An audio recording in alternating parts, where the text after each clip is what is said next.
딱 꼼꼼하게 하셨네. 예. 제목이 소년이 온다, 온다가 멈춰지기를 그런 제목으로 적어봤습니다. 소년이 온다를 읽고 있다. 왜 소년이 올까? 과거 청산 해결이 안 돼 가지 못하고 오고 있다. 역사 속에서 많은 일들이 그렇다. 친일, 전두환, 이번 내란 등 기억하고 들어주고 공감해줘야 하는데 그 과정들이 사라지면 과거는 현재로 온다. 지금도 내란 중이다. 언젠가는 이 사태가 정리되겠지만 이후에 내란을 어떻게 마무리하느냐에 따라서 미래의 내란이 온다가 될 수도 있고 그렇지 않을 수도 있겠다.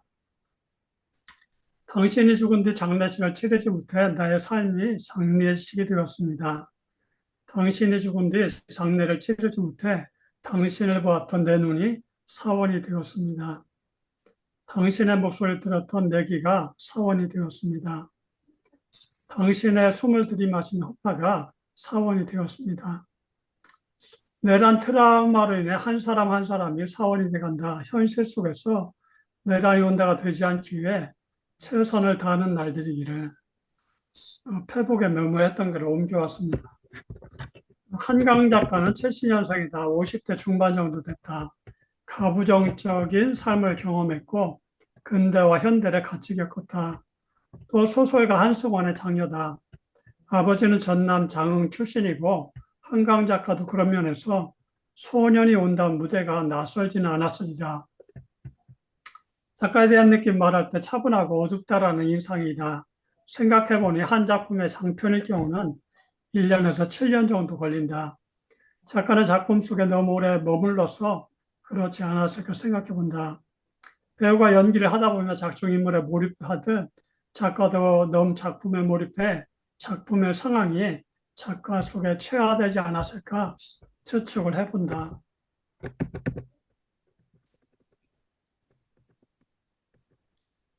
작가의 작품은 노벨상 강연문 전문에 잘 나타나 있다. 강연문은 그의 작품에 들어가는 입구라 해도 과언이 아니다. 첫 셀프 작품집이 시집이라는 제목을 달고 있는데 A5 용지 5장을 절반으로 접었다. 1979년에 적은 글이다. 사랑이란 어디 있을까? 팔딱팔딱 뛰는 나의 가슴 속에 있지. 사랑이란 무엇일까? 우리의 가슴과 가슴 사이를 연결해주는 금실이지. 작가의 작품을 처음 만난 것은 아파트 분리수거장이었다. 책을 버리는 곳이 있는데 가끔씩 어떤 책에 버려지나 확인한다. 어느 날 채식주의자라는 책을 보고 주워왔다. 읽는데 쉽게 읽어지지 않았다. 어느 날 다 읽고 나서 그로테스크하다라는 인상을 받았다. 일상적인 글과는 많이 달랐다. 이후에 소년이 온다와 작별하지 않는다. 이 3부작을 한번 읽어보고 싶은 그런 마음이 들기도 했다. 이후 독서 모임을 통해서 소년이 온다를 접했다. 처음 읽을 때 잘 다가오지 않았다. 내용 파악도 잘 안 됐다. 문학평론가인 신영철은 그의 글을 소개하기를 시적 초언과 산문적 증언을 동시에 감행하는 파울 첼란과 프리모 레비가 함께 쓴 것 같은 문장들은 거의 원망스러울 만큼 정확한 표현으로 읽는 이를 고통스럽게 한다고 했다. 평을 들으며 한강의 문장도 익숙치 않은데 파울 첼란과 프리모 레비도 만만치 않겠구나 하고 생각했다. 작가는 9살 이후 묘태갈라 광주 사진첩을 우연히 보게 된다. 유족들과 생존자들이 비밀리에 만든 책이다. 훼손된 얼굴을 보며 두 가지 질문을 했다. 한 가지는 인간이 다른 인간에게 이런 행동을 할 수 있는가이고, 다른 하나는 총살자들에게 피를 나눠주기 위해 줄 서 있는 사람들의 사진이었다. 두 모습은 작가에게 질문이었다. 이후 900여 명의 증언을 모은 책을 구해 한 달에 걸쳐 매일 9시간씩 읽었다. 또 다른 국가 폭력의 자료들을 읽었다. 그때 던졌던 질문이 20대 중반의 질문인데, 현재가 과거를 도울 수 있는가? 또 산자가 죽은 자를 구할 수 있는가?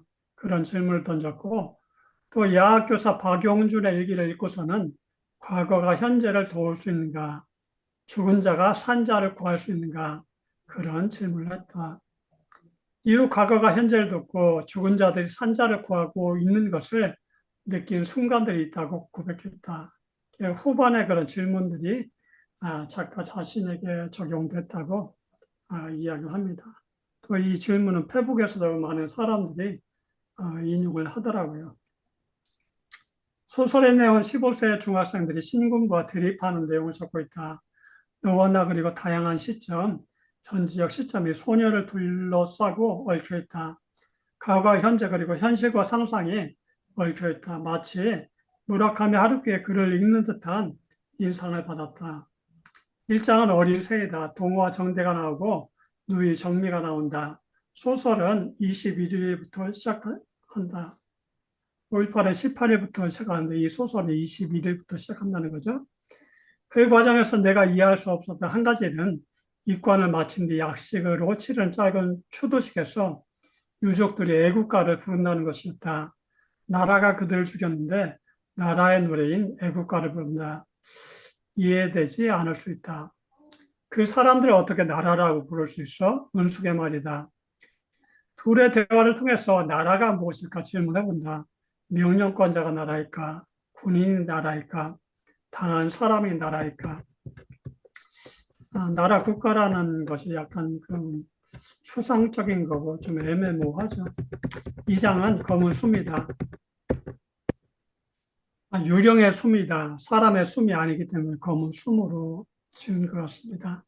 정대의 시선으로 그리고 있다. 사후 유령으로 이승을 떠나지도 못했다. 하루키의 소설이 연상됐다. 현실과 환상을 오가는 작가의 기법이 동원됐다. 3장을 읽을 때에 뺨이다. 시간이 오는 흐른 시점이다.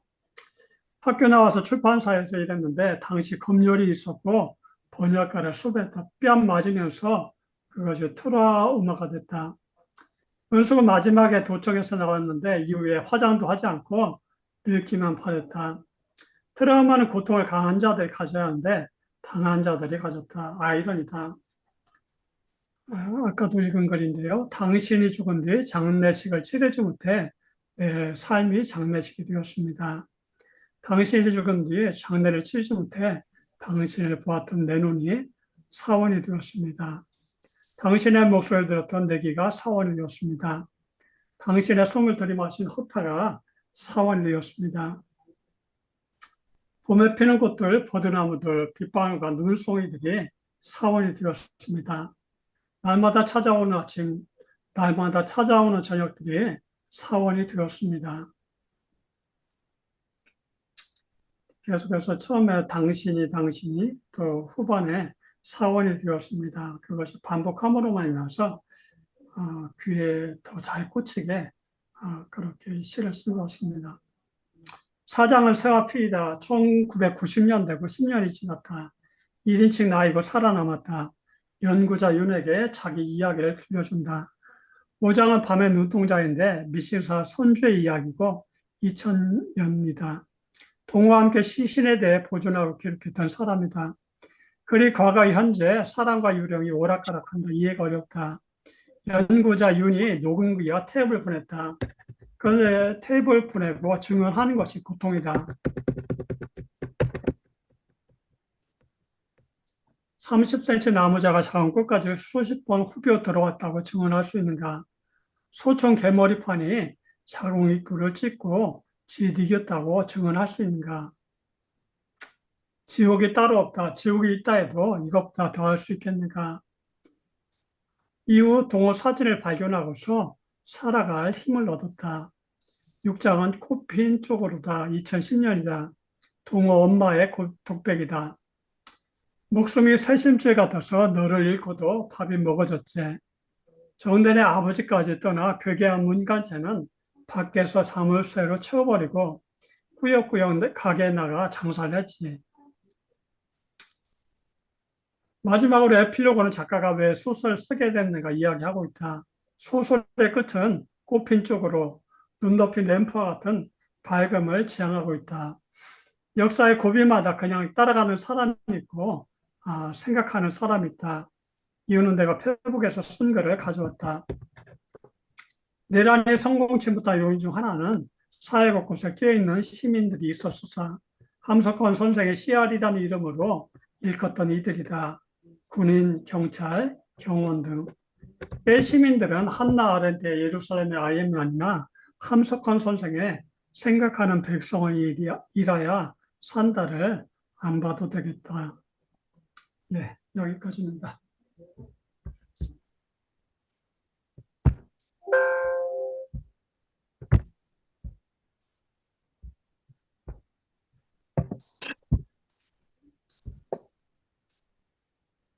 책이 좀 내용이 어렵죠. 왔다 갔다 하고.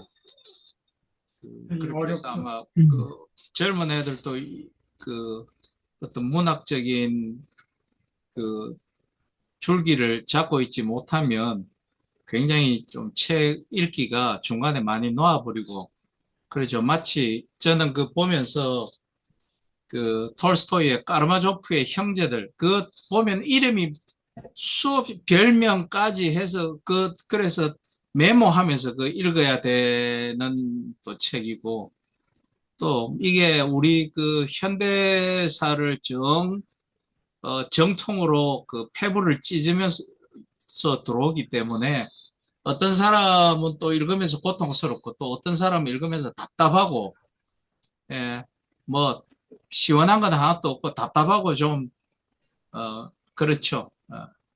책이 우리 현대사는 얼마나 할 이야기가 많습니까? 정확하게 나라가 여러 가지로 갈려져 있고 우리도 지금도 그러잖아요. 우리는 윤석열이에 관해서 어문소리 하는 사람 보면 정말 그 이해가 안 되거든. 그런데 그 사람 측면에서 들어보면 그 사람도 이해되는 측면도 또 있고. 그런데 제가 놀라운 것은 그 5.18에 관해서 아직까지도 그 광주 민주화 항쟁이라고 절대 안 부르는 부류들이 있습니다. 그것도 젊은 사람들이. 그 뭐라고 부르느냐?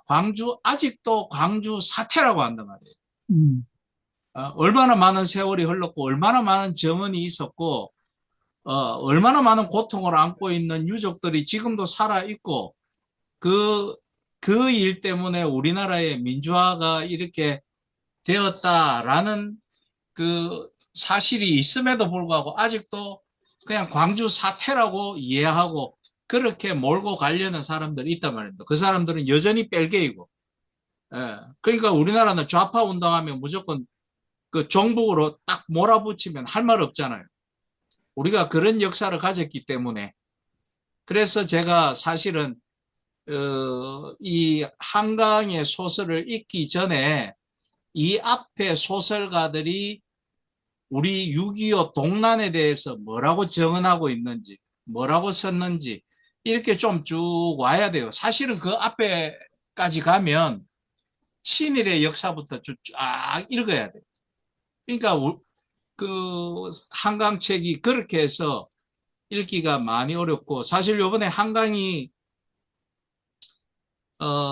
노벨상을 받았지만 요 앞전 한강이 받기 전까지 꾸준하게 문단에서 노벨상에 이름이 오르락내리락 하던 사람은 그 시인은 고은 씨고 소설가는 황석영 씨거든요. 왜냐하면 황석영 선생이 굉장히 우리 일제 시대 때부터 그 황석영 씨도 광주 민주화 항쟁과 정말로 밀접한 관계가 있는 작가고, 그걸 통해서 그 황석영 씨는 또 자본주의에 대한 이해가 또 좀 뛰어나요. 그래서 황석영 선생의 강남몽이라는 책을 읽어보면은 그게 이제 삼풍백화점 무너지는 그 이야기를 다루거든요. 그 삼풍백화점이 왜 무너졌냐를 추적하면은 일본 외정 시대의 일본 순사 보조, 조선 사람이 하던 일본 순사 보조로부터 해방하고 살아남기 위해서 군에 투신하고 그렇게 해서 또 군부 독재에 도움을 하고 하는 이렇게 해서 우리나라에서 권력을 쥐고 그 다음에 지배계층에 올라가게 된다. 그렇게 해서 삼풍백화점 그런 이제까지 이야기하는데 그렇게 해서 많은 사람들이 노벨상이 거기서 안 나오겠나 이랬는데 한강이 받으니까, 아, 외국 사람들한테 읽히기에는 이것이 어떤 측면으로, 이 광주가 읽히는가, 하는 그거를 우리가 다시 한번 돌아보는 또 계기도 되고, 그렇게 되지만, 저는 뭐 읽을 때, 아, 그렇구나, 그렇구나 하고 이렇게, 제 감상은 그렇습니다. 예, 저는 이제, 이 올림픽을 하면은 그때 라디오를 듣고, 아, 이게 진짜 그 심각하구나 하는 그런 그, 그 옛날 그 생각이 나더라고요. 그러니까 지금 같으면 이제 TV로 뭐 방영도 되고 뭐 그래 했을 수 있는데, 그러다 검했지만은 뭐 다 이제 어떻게든 찍고 해가지고 또 사람들이 뭐 그 뭐야 폰으로도 찍고 해가지고 올리고 뭐 이렇게 했을 거 아니에요. 그 당시에는 뭐 그런 게 없어가지고 라디오로 그 중계되는 걸 들을 때, 아, 내가 뭐 그 현장에 있지 않지만 진짜 심각하구나 하는 이런 걸 그 느꼈던 이게 아직도 이게 그거는 제가 기억력이 많이 이제 부족한데도 그거는 아주 생생하게 좀 이게 기억이 나요. 그래 이제 이거 책을 읽어보니까 이런 식으로 이제 소설, 저는 소설 많이 안 읽어가지고 잘 모르는데 좀 이게 특이하다 하는 이런 어떤 생각을 했고, 그래서 이제 홀령이 이제 그 이제 보는 어떤 이런 것 그런 시각도 이게 다 이제 기록을 하고, 그래 하여튼 이 한강 작가가 이제 지금 장면이 여섯 장면 맞죠? 이제 그 각각 그걸 가지고 이제 여러 거기 시점에서 그 관점에서 이렇게 이제 이 소설을 좀 쓰고 있다 하는 이제 그런 걸 보면서 이걸 다각도로 살펴보면서 이제 이 작품을 이제 썼구나. 그런데 아까 우리 선생님 이제 이야기를 들으니까 다른 사람들 소설가의 어떤 그 기법 이런 것들을 좀 차용했다고 이제 그런 이야기했는데 뭐 저는 이제 그런 걸 잘 모르지 먼저 몰라서 그런데 그러니까 상당히 그 나름대로 이게 고심하면서 자기가 이야기하고 싶은 것을 이렇게 저렇게 이제 이야기를 한 걸로 이제 일단 생각이 됐고, 그다음에 이제 그 시신에 대한 이야기가 사실은 이제 많이 나오잖아요. 그 피 흘리고 뭐 하여튼 여러 가지 어떤 그러면서 제가 이제 저 이제 의학 공부를 하고 또 이렇게 하다 보니까 그 이제 해부학하고 뭐 제가 또 전공이 또 해부학이었고, 그래 거기에 보면 우리 제가 이제 처음에 그 본과 1학년에 이제 그 해부 실습을 할 때 그게 이제 시신 이제 한 구당 한 사람이 그 당시에 한 몇 명 정도 했나 모르겠한 10명 한 4회 정도 될 거예요. 우리가 한 120명 그때 공부했는데, 그러면 그 저 시간에는 다 그 시신을 갖다가 깨끗하게 이제 씻고 그다음에 제모하고 이런 이제 작업을 해요. 그런데 그때 저는 진짜 이게 뭐라 해야 되겠나 뭐 이게 뭐 성격이 좋다 해야 되겠나. 그래가지고 뭐 그런 거 갖다가 힘들어하고 이런 그 적이 없고, 그다음에 뭐가 이제 좀 이게 사람들은 이렇게 힘든 걸 보면은 뭐 밥 먹기도 힘들어하고 뭐 이렇게 하잖아요. 근데 저는 일평생 뭐 이제 그런 거 한 번도 없었는데 그 당시에 점심은 못 먹겠더라고요. 음, 아, 그걸 저도 이제 그걸 처음 이제 그 이제 어, 시신을 이제 접하고 이래가지고 그 제 평생에 그런 그 정서적인 어떤 심리적 이런 것 때문에 밥을 못 먹은 딱 한 번이었어요. 저는 뭐 어떤 환경에서도 뭐 밥을 먹을 수 있고 이런 이제 원래 성격이고, 그다음에 또 저는 생리적으로도 이제 그 뭐야 멀미 이런 걸 해본 적이 없어요. 그러니까 전에 우리 학생들 데리고 거제도 에 이제 의료봉사하고 했을 때 그때도 뭐 배 타고 가는데 뭐 아이들 뭐다 토하고 그랬는데 저는 뭐 그것도 없이 이제 하고 이제 그런 이제 또 체질을 타고난 이제 났음에도 불구하고 그때는 이제 이상하게 그렇더라고요. 그리고 그 다음에 이제 그 사체 이제 1년 내 해부하고 마지막에 그걸 이제 남은 이제 그걸 다 모아가지고 장례식을 이제 치러줘요. 그래가지고 우리 그 대구 성서에 그게 이제 그 또 묘지가 있거든요. 그 이제 그 사체 대부분을 그 당시에 요즘 같으면은 뭡니까 무용고자들 이렇게 모아가지고 이제 그게 이제 관리하는 그런 시설에서 이제 죽는 사람이 많이 있기 때문에 이제 우리한테 보내가지고 자 실습하고 이러는데 마지막에 다 이래가지고 그걸 모아가지고 이제 장례식을 치르는데 그 한 1년 가까이 이렇게 이제 그 사체하고 이렇게 지내놓으니까 정이 드는 거예요. 그래가 저도 막 눈물도 나고 또 여학생들은 더 그렇고 이런 그런 게 또 이제 생각이 되면서 여기에는 지금 어 제가 말씀드리는 이런 형태의 어떤 사체는 아니잖아요. 그러니까 이게 총을 맞고 피를 흘리고 그러고 이 좀 생생한 어떤 그런 상태의 어떤 그 사체를 이제 주로 이제 언급하면서 거기에서 이제 느끼는 여러 가지들을 이제 표현을 하고 있는데 그래서 저는 이제 거기에 뭐 많이 이제 다르지만 이 사체를 대하면서 그 사람의 어떤 그 고통이라든지 여러 가지 어떤 그 운명이라든지 여러 가지 그런 것을 고민하고 그것을 이제 또, 기억에서 이제 또 호출도 하고 하는 이런 식으로 이렇게 작품을 쓴 거 보면서 진짜 나는 그래도 그런 걸 직접 그 경험한 건 아니지만 그나마 이제 사체를 이렇게 또 접해보면서 아, 내가 그 사체하고 한 1년 가까이 그렇게 사체하고 그런 시간을 보냈는데 그 내가 뭐 살아있을 때 전혀 그런 게 없지만은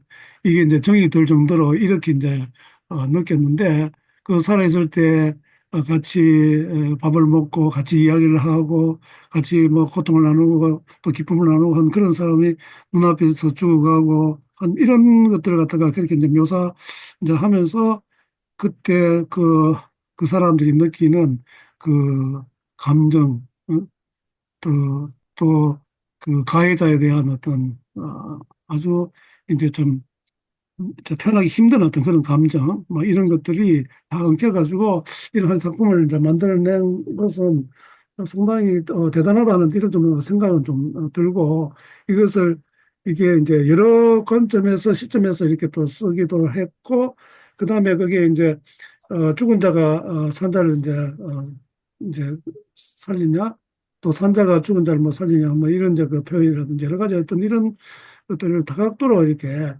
어 이제 이제, 소재로 해가지고 쓰고 어 그것을 이제 다시 한번 그 5.18에 대해서 한번 더 생각해 보게 하고 그 국가가 뭐냐 그 계속 이제 다 그 질문이 나오잖아요. 그 저는 이제 그 국가에 대한 그런 이해도 제가 뭐 어떤 사회학이나 어떤 철학이나 이런 거 뭐 별로 이제 아는 것도 없지만은 이게 국가라는 자체가 이거는 없어서는 안 될 어떤 그런 조직이긴 하지만 이게 참 사람을 얼마나 또 피폐하게 만드는가 하는 이런 것들을 생각할 때 좀 이런 소설을 통해 가지고 뭐 그냥 한번 읽고 치울 이런 내용은 절대 아니고 계속 곱씹으면서 그 과거에 벌써 45년이 됐잖아요. 그죠? 45년인데 많은 세월이 흘렀는데 그럼에도 불구하고 거기에 대한 에, 올바른 이해, 어떤 올바른 해석이라 해야 되겠나? 어떤 그런 것도 우리가 바로 좀 정리도 하고 그게 뭐 한 관점으로만 이렇게 해석하고 이렇게 할 수는 없겠지만 다양한 측면에서 있을 수 있겠지만 그래도 이런 문학 작품을 통해서 우리한테 다시 한번 그 역사적인 사건의 어떤 의미라든지 어떤 중요성이라든지 이런 걸 되새겨하는 것은 상당히 그 중요하다 하는 그런 좀 생각을 좀 해봤습니다.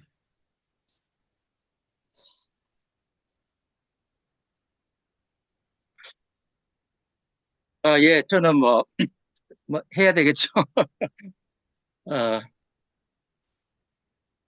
그때 그 저기 노벨상 발표 나고 나서 바로 어 그게 세계 중요한 작품이라는 거 있죠. 작별하지 않는다.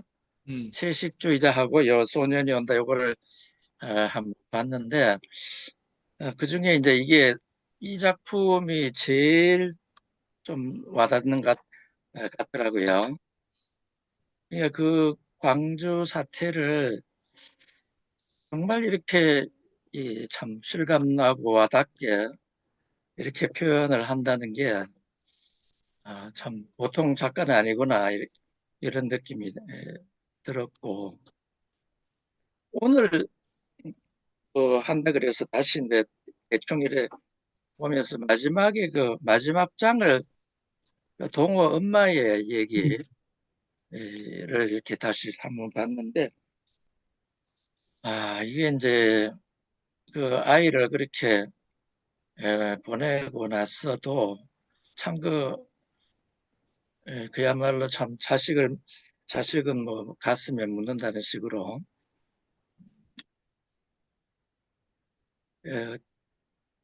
이거 뭐 시간이 얼마가 지나도 이게 이제 놓을 수 없는 어떤 그런 이제 아이가 된 것 같아요. 그 이제 시간이 지나도 중학생 아이가 야, 참 이거 자기 예, 쪽에 이렇게 남아 있는 거 이런 걸 예, 봤는데 어, 이제 이런 생각이 들었어요. 그때 내가 그 시점에 내가 광주에 있었다면은 그러면 나도 모르게 거기 그냥 연루가 되고 휩쓸려 들어갔을 것 같아요. 이거 뭐 어떻게 뭐 특별해서가 아니라 그냥 그 상황이 그냥 어, 끌고 들어가는 이제 이런 사태가 이제 진행되지 않았을까. 이참 그 뭐 도로에 나와 있는 사람을 갖다가 집까지 그냥 추적해가지고 잡아서 끌고 가서 그냥 뭐 즉결 처분하기도 하고 뭐 끌고 가기도 하고 이게 그 참 우리가 뭐 상상할 수 있는 최악의 어떤 끔찍한 이제 상황이 전개가 됐는데 아, 참 어떻게 이렇게까지 될 수가 있는 건가 하는 생각도 들고 그 죽은 사람은 또 죽은 사람이지만은 살아남아 있는 사람들 마음에 그야말로 여전히 살아있는 그 5.18이 있겠죠. 이런 것들이 어떻게 이제 이유가 돼야 될 것인가 이런 생각들을 좀 해봤습니다. 그리고 이제 이 소설의 특징 중에 하나가 에필로그가 이게 에, 보통 보면 이제 소설 끝나고 에필로그 이렇게 이제 얼마 이렇게 적는데 이 소설은 이 에필로그가 굉장히 중요한 것 같아요. 에필로그가 마치 소설의 한 부분인 것처럼 그렇게 이제 이, 그런 비중을 차지하는 것 같아요. 자기가 그, 이 소설을 쓰게 된 과정이 그리고 또 동호라는 아이 집에 이제 이 소설가가 얼마 동안 살았잖아요, 그죠? 그 광주에서 이제 그런 인연도 있고 뭐 이래가지고 이게 참 더 와닿게 만드는 이제 그런 소설이 아닌가 뭐 이런 생각을 해봤습니다. 없는 소감입니다. 아니, 저는 이 교수님 말씀하시는 중에, 우리도 거기에, 그 시대에, 그 시간대에 있었다면, 그 거리에 있었다면, 그게 참 와닿거든요.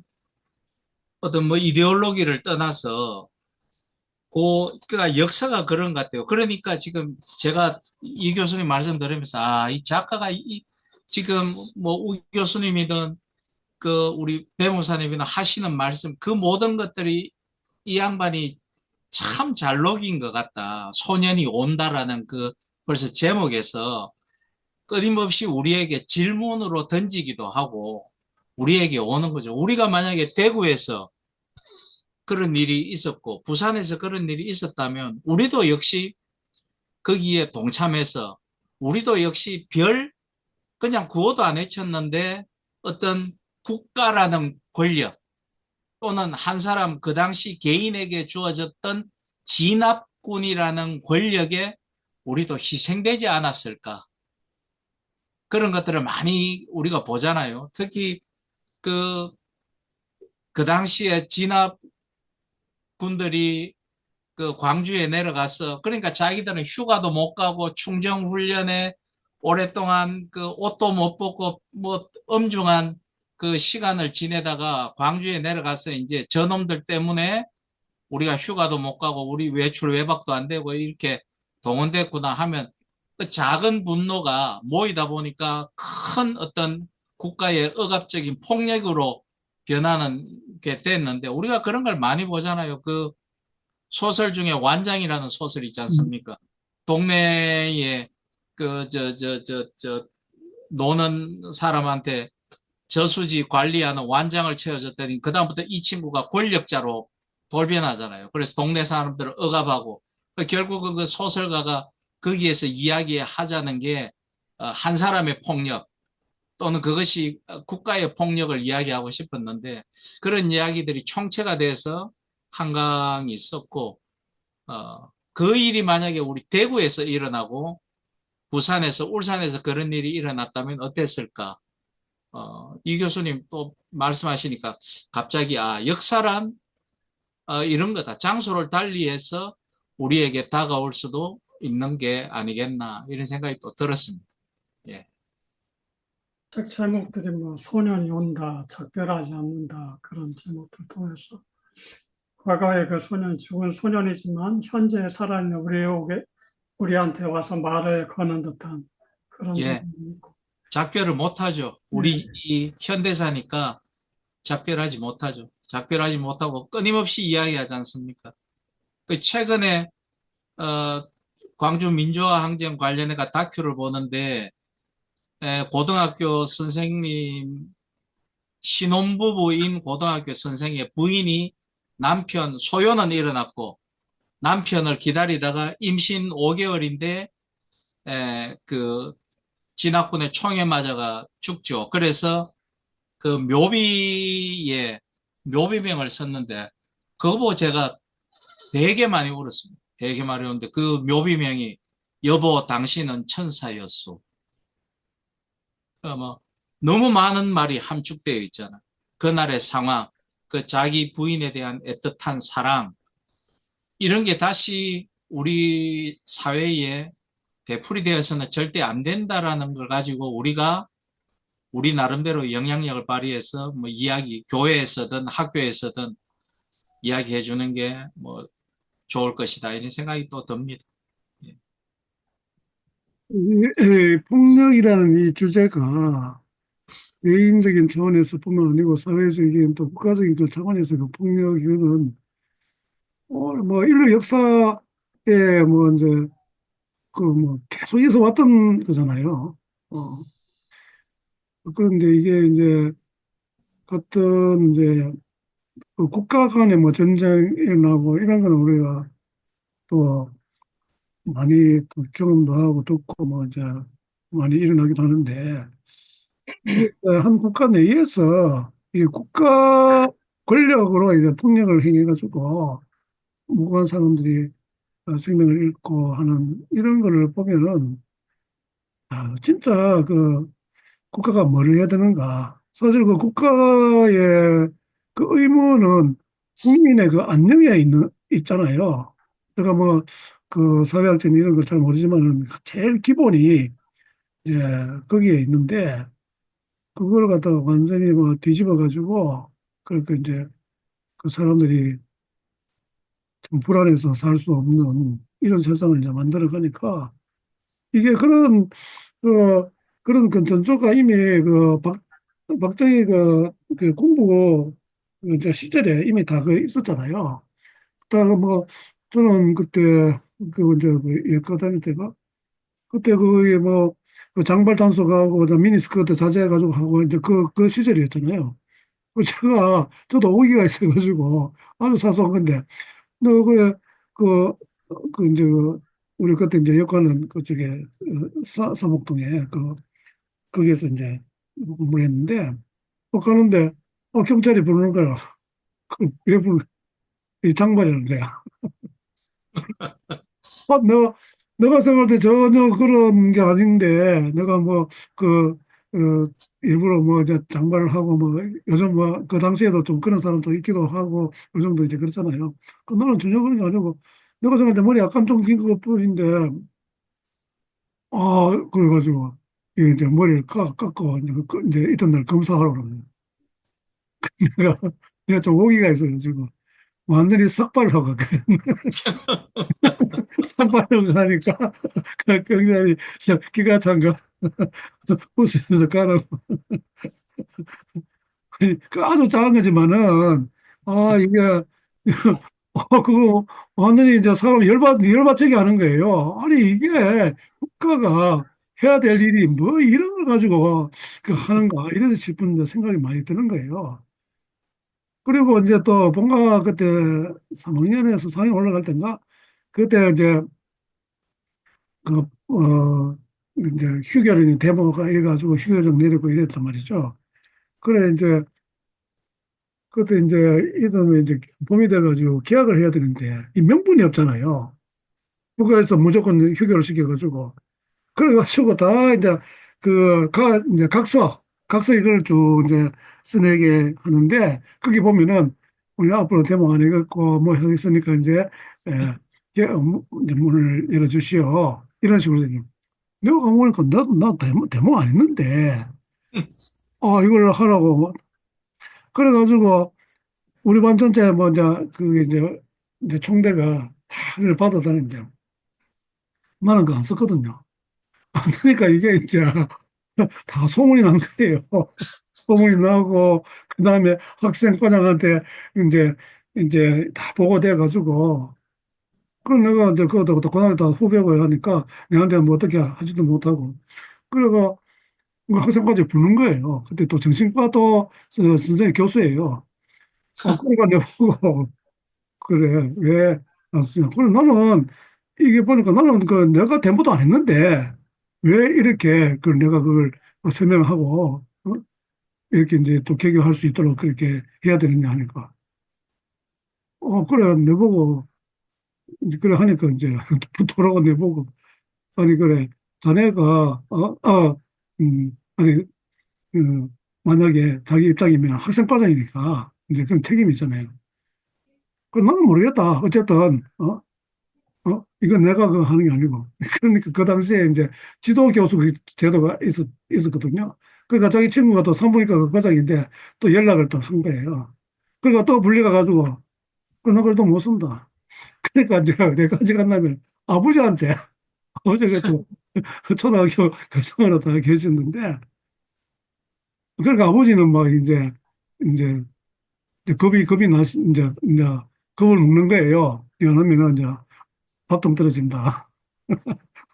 그래가지고, 아버지 때문에 이제 그 사인을 하고 그랬는데, 내가 한 친구는, 그거는 이제 그 계곡 나왔죠. 계속한 고등학교 나왔는데, 그 친구는 이제 자기 아버지한테 그것도 다 사인을 받아야 돼요.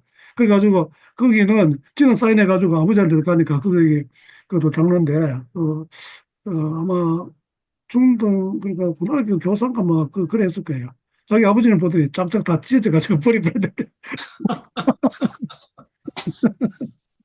아이고, 내가 그런 걸 보면서, 참, 그걸 어쩔 수 없이 이제 아버지 때문에 이제 저는 이제 사인하고 이제 하긴 했는데, 그런 건 아주 작은 거지만은 이게 거기 일단 그 권력자, 가 그렇게 했을 때 우리는 이제 뭐 다른 거기 방법이 별로 없는 거예요, 솔직히.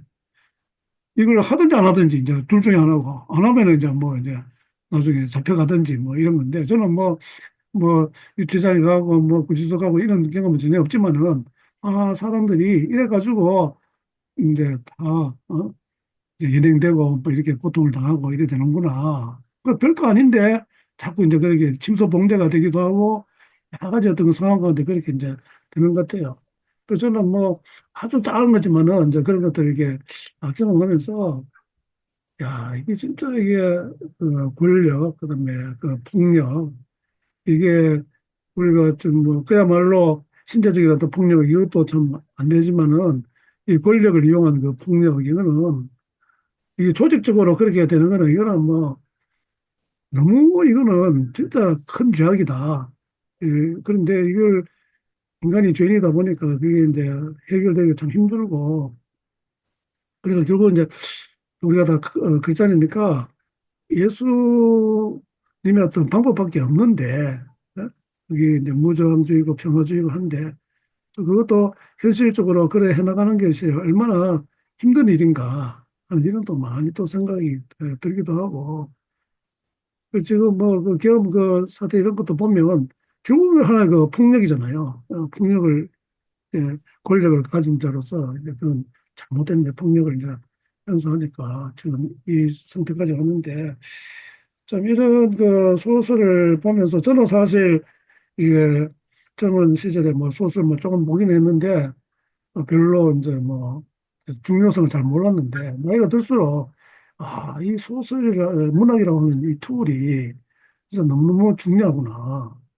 그래서 저는 뭐 요즘 뭐 가급적이면 이제 그런 문학 작품도 많이 읽으려고 뭐 노력을 하고 그래 해요. 의외로 이 문학 작품이 너무너무 중요한 것 같아요. 그게 인간의 어떤 상상력이라든지 어떤 그걸 활용해가지고 어떤 역사적인 어떤 그런 걸 가지고 이렇게 작가가 이게 표현하는 이런 것이 그냥 뭐 어떤 논문 쓰고 이런 것보다도 훨씬 우리한테 와닿게 하고 그 사람들을 움직이게 하는 그런 동력이 될 수 있다는 걸 생각하고 그 좋은 작품을 우리가 이런 모임에서 많이 읽는 건 너무너무 필요한 것 같아요. 우리 인간을 알기도 하고 또 사회에 뭐 여러 가지 그런 사람들을 그런 작품들을 통해서 알게 되니까 너무 필요하고 중요한 것 같아요. 사실은 우리 저 이 교수님도 아시겠지만 우리나라 교육이 사실은 막 형편없다라고는 말할 수 없는데 문학 교육이 전혀 안 돼 있거든요. 그, 우리가 잘 아는 존 메이너드 케인스가 음, 그 사람 그 문학가입니다. 문학가. 음, 그래서 그 책을 보면 그 사람 우리는 자꾸 그 일반 이론이라는 그 경제 이론 책에 막 꽂혀 있는데 그거 말고 이 양반이 단편으로 쓴 그 평론집 이런 거 보면 음, 문학적인 깊이가 굉장히 있거든요. 음. 그러니까 전체적으로 제가 아까 조금 전에 말씀하실 때 일어나서 책을 하나 찾았는데 못 찾았는데 아까 우 교수님 이야기 하시던 카데바 이야기 이제 의료용 시신 음. 카데바 이야기 하셨는데 지금 제가 일본 소설가 책을 찾았어요. 이 사람은 불문학 전공했는데도 자기가 아르바이트 하면서 그 의대에서 카데바 시신을 옮기고 하고 이러면서 이야기들을 쫙 썼는데 제가 그 책을 찾았다고요. 거기에 그런 이야기 나오면 자기가 처음에는 아무 느낌 없이 의료용 시신 카데바를 갖다가 했는데 아무 생각 없었는데 나중에 밥도 못 먹고 몇 날 며칠 고생하면서 삶과 죽음을 생각하고 막 이러거든요. 그런 것들이 사실은 우리 학문이라든지 여러 가지 이 산업이라든지 진작시킬 수 있고 문학이 그런 힘이 있는 거죠. 예, 엄청난 힘이 있죠. 또 뭐, 아까 말씀하셨지만 폭력이 나쁜 것 중에 하나는 사람 길을 들이잖아요. 저희들 군대 생활 때도 그런 건 없었습니다. 없었는데 아마 선배들이시니까 군대 생활을 하실 때 그런 말 있었잖아요. 야, 오늘 빠따, 안 맞아. 잠이 안 온다. 일반 병들은 그렇게 이야기했단 말입니다. 저도 이제 장교 생활로 있었지만은 애들이 그런 말 하면 오늘 한 대까리 안 하는가요? 그런 말을 한단 말이죠. 그게 폭력의 길이 들어져 버리고 그게 그 세대에서 단절되면 되는데 폭력이 세대 물림하지 않습니까? 내가 맞았기 때문에 너도 맞아야 돼. 그러니까 우리가 일반 사회에서 보면 내가 그렇게 억압적으로 자랐기 때문에 너희들도 모든 행동 거지 조심해야 되고 이거 하면 안 되고 이거는 우리가 어떤 이유 상관없이 지켜야 되고 그걸 거기에 관해서 폭력이 쏟아지는 것도 감수해야 되는 그런 것들이 우리가 길들여지니까 어떤 사람들은 그게 아예 그런 양, 그게 자연스러운 양 치부해 버리잖아요. 그러니까 위에 위정자들이 국민들은 개돼지다 라는 말이 나올 수밖에 없는 거죠. 네. 우리 저 원장님 들어오셨네. 아, 네, 좀 늦었습니다. 예, 예.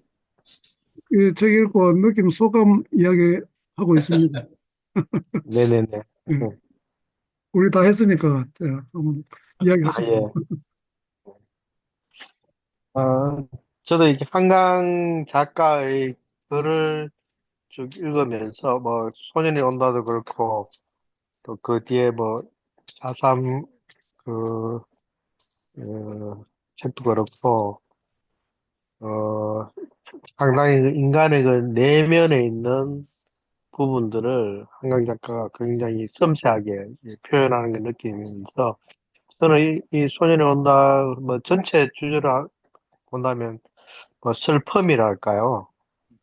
그, 진짜, 그, 고통, 이런 부분이 느껴지고, 또 트라우마, 이런 것들. 그러니까, 죽은 사람들의 그 내면 세계도 그렸지만, 그, 광주 항쟁 이후에 살아있어 고통받는 그런 사람들의 그 고통, 이런 것들을 아주 너무 리얼하게 이렇게 적어서, 물론 한강 작가도 이런 것들을 적기 위해서 자기가 수기나 이런 것들을 읽고 굉장히 가슴 아리를 했다고 이렇게 표현했지만, 어, 저도 이거 읽으면서 참 굉장히 너무 힘든 부분, 정말 그런 트라우마를 이게 대하기도 힘든 그런 내용이 있는데, 그 가슴이 저려온다 할까요?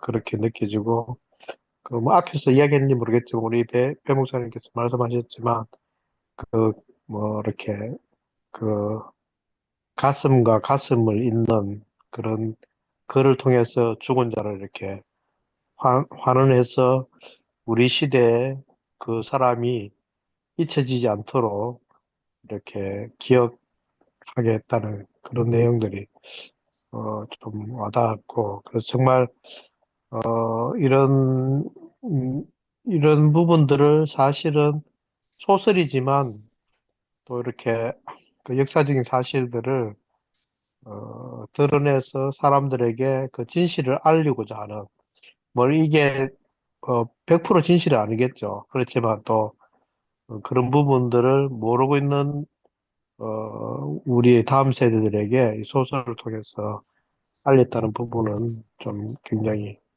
어, 평가 아마 받을 일일 것 같고, 그래서 이걸 기독교적으로 볼 때 과연 그 죽은 자의 영혼이 자기를 바라보는 것이라든지 이런 것들이 가능할까? 저는 이 소설이니까 좀 이렇게 판타지적으로 해서 그런데, 이런 부분에 대해서 우리가 기독교적으로 이 내용들을 어떻게 볼까? 저는 어, 조금 이렇게 너무나 어두운 면들 이런 것들을 봐서, 또 그 내면 속에 있는 그럼에도 불구하고 우리 속에 그 하나님의 형상 이런 것들도 있는데, 한강 작가는 굉장히 그 음, 양과 음이 있으면 쪽인 인간이 굉장히 그 고통과 그런 속에서 힘든 부분들을 이렇게 드러내는 부분들이 있어서, 앞으로 만약에 한강 작가가 그런 또 양적인 밝은 면들을 그런 고통 가운데서 좀 희망적인 내용들 이런 것들이 또 조금 앞으로 좀 글로 표현하면 좋지 않을까 이런 바람도 했습니다. 네, 뭐 이렇게 두서없이 말씀드렸습니다. 이상입니다. 그게 영혼이 이제 보는 입장에서 한 거는 그냥 그 하나의 문학적인 어떤 뭐 기법으로 좀 보면 뭐 될 것 같아요. 그걸 갖다가 네. 뭐 그게 사실이 아니냐 뭐 이런 걸 음. 기독교적으로 뭐 이걸 따지고 분석할 그런 건 아닌 것 같고 오히려 나는 그런 그 자체가 아주 좀 창의적이다. 아니 뭐 다른 또 소설에도 뭐 그런 게 있고 뭐 그렇겠죠. 뭐 한강 작가의 뭐 오리지널한 어떤 그런 기법이다. 이렇게 뭐 이제 볼 수는 없다고 보고 예, 그 다양한 이제 그런 관점에서 이제 그걸 작품을 쓰고 있다는 자체가 저는 높이 좀 평가하고 싶은 거죠. 그러니까 이게 지금 이게 장면이 저 6장면 에필로그까지 7가지 그게 다 함께 어우러져 가지고 이제 한 작품을 이렇게 이제 만드는 거니까 그게 참 그 중요하다고 이제 생각이 들고 그래서 자꾸 이제 이야기하다 보니까 뭐 또 자꾸 드는 생각이 결국은 그 인간에 살아가는데 이 권력, 힘이라고 하는 거는 없을 수는 없잖아요. 우리가 이제 어떤 조직이 이제 생성이 되면 우리가 가정이라도 그 힘이 그 작동이 하잖아요. 그래서 우리가 가부장제가 이게 안 좋다고 하는 것은 그 아버지가 모든 이제 권력을 행사하는 그래서 거기에 이제 피해를 입는 다른 이제 가족들이 이제 어려움을 당하고 하는 이런 것을 우리가 생각해 보면은 생각해 보니까 모든 데 어떤 그 힘의 어떤 그런 작용 어떤 그게 이제 좋게 이야기하면 이제 권력, 권력이라고 하는 이 작용이 여러 양성으로 나타날 수 있겠다. 그런 것이 지금 많은 문제가 되는 것이 아닌가. 그러니까 뭐 가부장제 이런 것도 마찬가지고 그 다음에 이제 예를 들어가 뭐 강간이라든지 이런 것도 다 이제 힘의 어떤 그걸로 해가지고 여자를 강제적으로 뭐 이제 관계를 하고 뭐 가만 생각해보니까 다 그런 그 인간 사회에서 일어나는 대부분의 일들이 그런 힘의 관계 어떤 권력의 관계 속에서 일어나는 것이 아닌가 이런 생각이 언뜻 들기는 들어요. 그래서 그거는 지금 우리 그 현대사에서 너무나 엄청난 이제 트라우마로 이제 주어진 건데 그래서 또 한편으로는 이제 여기서 시신의 어떤 그 진짜 처참한 이런 걸 많이 또 표현하고 있잖아요. 그래서 그게 제가 이제 뭐 이제 우리가 의대에서 경험했던 그야말로 시신 그 카데아바 이제 그 문제도 좀 이야기를 했는데 우리가 또그 육체에 주어지는 그 육체성 그러니까 우리가 기독교는 자꾸 그 영적인 이런 거를 많이 이야기하면서 특별히 우리 이제 한국 교회에서는 이제 이분법적인 이런 사고를 이제 많이 이제 하는데 우리가 기독교는 보면은 이게 이제 하나의 그 어떤 그 통전적인 어떤 그런 개념이잖아요. 인간에 대한 이해가 어떤 뭐 영역의 어떤 분리해서 뭐 영이 더 고상하고 뭐 육체가 또 못하다 이런 차원이 전혀 아니고 그렇게 볼 때 우리가 어떤 육체에 대해서 생각하는 그 육체의 어떤 그기 뭐라 뭐 신성함이나 되겠나 고귀함이나 되겠나 이런 것에 대해서도 우리가 좀 더 깊이 또 생각해 볼 필요가 있겠다. 그러니까 여기에는 지금 이제 그 시신의 어떤 그 처참한 어떤 이런 걸 통해 가지고 그 폭력의 참 이게 어떤 또 잔악함이라든지 뭐 이런 것 갖다가 이제 고발하고 이런 식으로 이해할 수 있는데 그만큼 우리가 그 육체성을 가지고 있다고 하는 것 자체가 너무나 중요하다고 생각해요. 그러니까 우리가 이제 어 그러니까 너무 우리가 이제 뭐 육체 노동을 뭐 경시하고 뭐 정신 노동을 또 이게 또 높이 평가하고 뭐 이런 게 은연중에 있고 우리나라 사람들 특별히 이제 그런 게 많이 있는데 지금 이제 폭력의 가장 이게 적나라하게 드러나는 그 현장이 바로 우리 육체성에 있고 그래서 이게 참 너무너무 중요하다 하는 이런 생각도 또 이제 하게 되는데 그 제가 이제 이 소년이 온다 이게 이제 영역이 됐기 때문에 이제 다 노벨상도 받고 있잖아요. 그래서 영어 번역을 한번 볼까 싶어서 찾아보니까 내가 지금 구입을 안 했는데 제목이 휴먼 액트로 돼 있어요. 휴먼 액트. 왜 그래 휴먼 액트로 했을까? 그냥 보이 이즈 카밍이라든지 이래야 하면 되는데 그 영역자가 미국판도 그렇고 영국판도 그렇고 뭐 이제 휴먼 X라고 일어나더라고요. 그것도 우리가 한번 생각해 봐야 될 것 같아요. 아마 번역자가 이 책을 전체 다 읽고는 이제 그렇게 나름대로 우리도 이제 원서를 이제 번역하면은 꼭 그대로 하는 수도 있지만은 좀 이게 제목을 이제 바꾸는 수도 있잖아요. 이제 그렇게 해서 다른 여기 상당히 뭐 이제 그 뭡니까 그, 사투리라든지 뭐 이런 것은 영어로 이렇게 다 표현하기 힘들지만 어떻게 했을까 궁금하기도 해가지고 한번 이제 써보려고 이제 생각을 하고 있는데 그거 어떻게 생각하십니까? 왜 휴먼 액트로 이렇게 했을까? 그 시사하는 게 꽤 있을 것 같은데. 한번 고민해 보시고 답을 이야기해 주셔야 될 것 같아요. 그런 거 보면. 이 책을 보면서 그런 질문이 나더라고요. 뭔가 하면은 이게 이제 뭐 소년이 5.18도 그렇고 현 뭐 내란도 그렇고 이 민주주의가 제대로 작동하지 않아서 이런 현상들이 오지 않는가. 우리는 또 특별히 북한과의 관계에서 특수한 현상이기 때문에 대통령제 너무 힘을 많이 실어줘서 이런 것들이 계속 반복되지 않는가 그런 생각도 있고 또 미국과의 상황 가운데서 한국의 그 윤석열이 어떤 이대관 단무야 전체주의 비슷하게 미국도 약간 그런 측면들이 있잖아요. 그러면서 개인적으로도 뭐 한나라한테 관심도 갖기도 했는데 이런 현재 우리나 어떤 미국 또 이제 인터넷이 등장해서 한쪽으로 이렇게 그 파워들이 쏠리는 그 민심이 쏠리는 그런 현상이 계속해서 이제 반복되는 그런 차원에서 현재 이런 정치 체제를 가지고 미래를 끌고 갈 수 있는가 그런 질문을 좀 던지게 되었어요. 그것이 또 국가 폭력과도 연관이 되기 때문에 이보다 더 나은 어떤 정치 체제가 뭐가 있을까 그런 질문을 해보기도 했습니다. 혹시 뭐 좋은 그런 생각이 있으면 말씀해 주시면 좋겠고요. 뭐 저는 그 말씀 전에 어떤 휴먼 엣지라는 걸 왜 썼을까?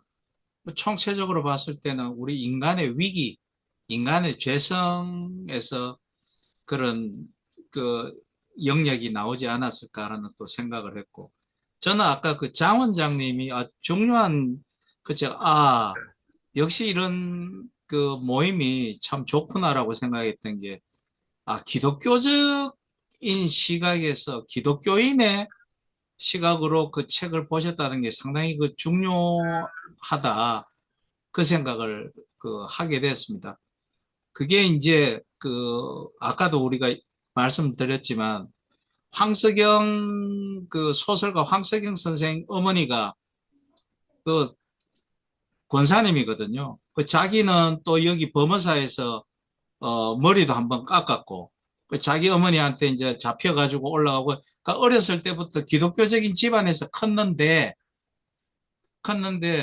자기가 그 나중에는 불교 공부를 할 정도로 또 그쪽 세계에 빠졌다가 이제 책을 썼는데 그 손님이라는 나중에 기회 되시면 소설을 한번 읽어보면 이 사람이 기독교적으로도 답이 없고 남북 간에 그러니까 형은 장로고 자기 그 밑에 형은 그 빨치산이었고 맨 위에 형은 장로인데 이 우익이었고 그래도 형제 간에 서로 총구리를 겨누고 서로 죽고 죽이고 하는 걸 하면서 나중에 한쪽은 좌익, 한쪽은 우익, 한쪽은 교회 장로, 한쪽은 불교도 그렇게 해서 이 막내 동생이 그걸 어떻게 화해를 시키냐면 우리 전통 시kin굿으로 해가 영혼을 그 소위 초혼시킵니다. 그래서 제가 봤을 때, 이게 기독교적으로 답이 안 되니까, 우리 아까 말씀하신 것처럼 어떻게 천국 간 영혼이 다시 올 수 있나. 그렇게 해서 서로 대화를 하거든요.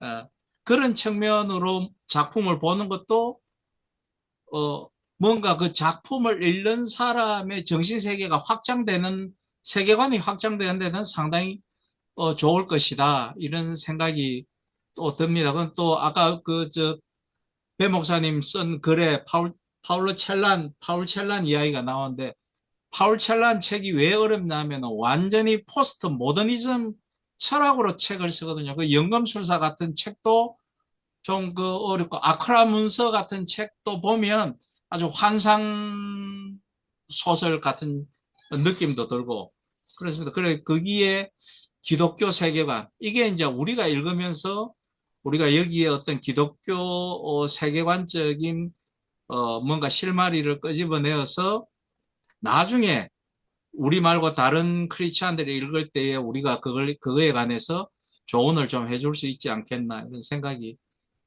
듭니다. 시간이 1시간이 넘었거든요.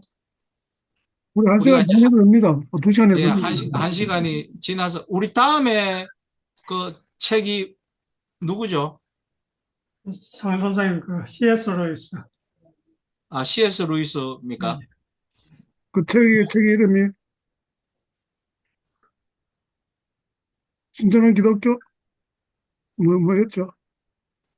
그 누가 할 차례지? 권, 권, 저, 권순 권선교사가 합니까? 아니 차례입니까? 아니 장 선생님 장사님이 천국과 지옥의 이유와 중국가 아, 중국 예 그래 하면 되죠. 그러면은 마치려면은 우리 다음 시작할 우리 장 원장님 정생님이 기도하시고 그래 마치면 되죠. 원래 뭐, 그래 예 다음 순번이라면서 우리 장 원장님이 다음 네, 중국과 뭐야 지옥의 이혼 그거 네네. 맞죠? 예. 그래서 네, 맞습니다. 다음에 발제자가 기도로 마치면 됩니다. 네, 네, 예, 알겠습니다. 예, 기도하겠습니다. 예. 하나님 감사합니다. 오늘 또, 한강 작가의 그 작품을 읽으면서, 다양한 것들을 생각하게 하시며, 특별히, 인간의 그런, 소중한 인권을 말살한, 권력에 대해서 우리가 고민하며, 그러한 권력이 진정으로 하나님께로부터 나온 것들을, 우리가 알아서, 참으로, 앞으로 이러한, 참으로 비극적인 일들이 일어나지 않도록 하나님 이 나라를 지켜주시기 원합니다. 특별히 또 여기에 모인 모든 분들에게 늘 주의 평안과 기쁨을 허락하시며 명절 동안 또 많은 사람들, 가족, 친지들을 만날 때 기쁨으로 만날 수 있도록, 교제할 수 있도록 은혜를 내려주시옵소서. 다음 만날 때까지 주의 은혜 가운데 거하게 도와주세요. 예수 그리스도 이름으로 기도했습니다. 아멘. 예, 네. 예, 자, 설 잘 수고하셨습니다. 설 잘 보내세요. 보내십시오. 예. 예.